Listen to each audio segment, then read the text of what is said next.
Hello बच्चों, let's read this question. So this question says friction between any two surfaces in contact is the force that opposes the relative motion between them. The force of limiting friction between any two surfaces is constant is directly proportional to the normal reaction between them, and F is directly proportional to R, or F is equal to nu R.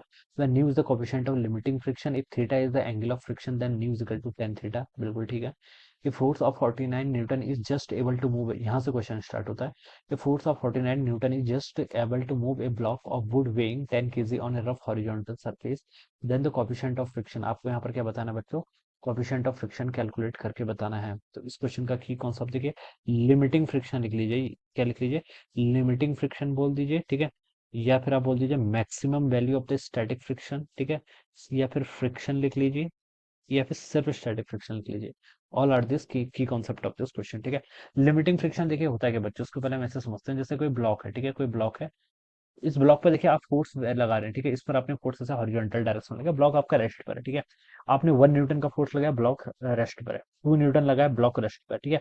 जैसे जैसे आप force को क्या करते आ रहे हैं, increase करते आ रहे हैं, तो एक सिचुएशन ऐसी आएगी, ठीक है. मान लीजिए 5 न्यूटन का फोर्स लगाया, तो उस 5 न्यूटन के फोर्स के बाद ए ब्लॉक पर अगर आपने थोड़ा सा भी फोर्स ज्यादा और कर दिया, यानी कि 5.001 न्यूटन भी ज्यादा कर दिया, तब ये ब्लॉक आपका मूव करना स्टार्ट कर देगा, ठीक है. तो देखिए, जब हम इस पर 0 न्यूटन का फोर्स, जब हम इस पर कोई फोर्स नहीं लगा रहे थे स्टेशनरी का, 1 न्यूटन का फोर्स लगा रहे थे, तो भी स्टेशनरी था. स्टेशनरी क्यों था? क्योंकि देखिए, जो सरफेस इसकी ग्राउंड के साथ टच पे है, वो क्या लगा रही है, इस पर फ्रिक्शन फोर्स. और कैसा फ्रिक्शन फोर्स लगा रही है? स्टैटिक फ्रिक्शन, क्योंकि आपका मूव नहीं कर रहा है. मूव नहीं करता है तो उसका मतलब क्या लग रहा है? स्टैटिक फ्रिक्शन फोर्स, ठीक है. और डायरेक्शन ऐसी है, अगर मूव करने लग जाएगा फिर तो आपका काइनेटिक आ जाएगा, ठीक है.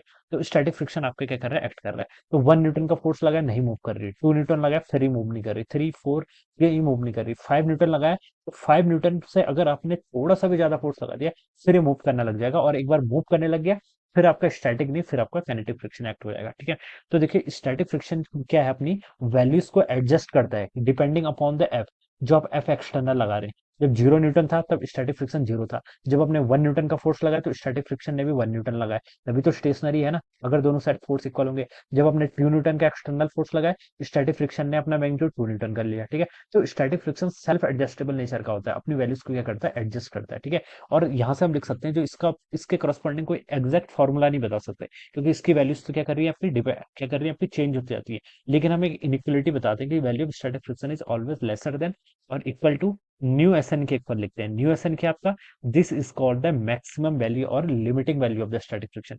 यानी कि अगर static friction mu S N से ग्रेटर हो जाएगा, ठीक है, तब ये ब्लॉक आपका मूव करने लग जाएगा. फिर आपका स्टैटिक फ्रिक्शन नहीं, फिर क्या लगेगा आपका, जब आपका sorry external force mu S N से ग्रेटर हो जाएगा, फिर ये ब्लॉक आपका मूव करने लग जाएगा, फिर स्टैटिक फ्रिक्शन पर नहीं लगेगा, ठीक है. तो इसी को हम क्या बोलते हैं, जो मैक्सिमम वैल्यू होती है उसी को हम क्या बोलते हैं, आपका लिमिटिंग वैल्यू बोलते हैं. इसके लिमिटिंग वैल्यू ऑफ फ्रिक्शन, जिसकी वैल्यू आपकी न्यू एस एन के इक्वल हो जाती है. और यहाँ पर आपको न्यू ही बोलेंगे, ठीक है. न्यू एस एन बोलो, या फिर क्वेश्चन में मेंशन होता है ऑलरेडी, अगर कुछ मेंशन नहीं तो न्यू की वैल्यू न्यू एस और न्यू के सब एक ही होता है. न्यू एस होता है coefficient of static friction, new के होता है कोएफिशिएंट ऑफ काइनेटिक फ्रिक्शन.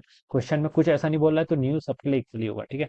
अब आपको यहाँ पर क्या बतानी, स्टैटिक फ्रिक्शन की वैल्यू बतानी. तो स्टैटिक फ्रिक्शन देखिए किसके इक्वल होगा, आपका एफ एक्सटर्नल बोला है कि 49 न्यूटन का फोर्स लगा रहे हैं, जिससे ब्लॉक आपका जस्ट मूव करना स्टार्ट कर देगा, जस्ट एबल टू मूव बोला है, ठीक है. तो इसके लिमिटिंग वैल्यू गिवन कर रखे, तो 49 न्यूटन किसके इक्वल होगा आपका, न्यू इंटू एन. एन क्या, नॉर्मल. नॉर्मल देखिए कितना होगा, इसका मास कितना है, एम. मान लीजिए इसका मास कितना है, एम है, ठीक है.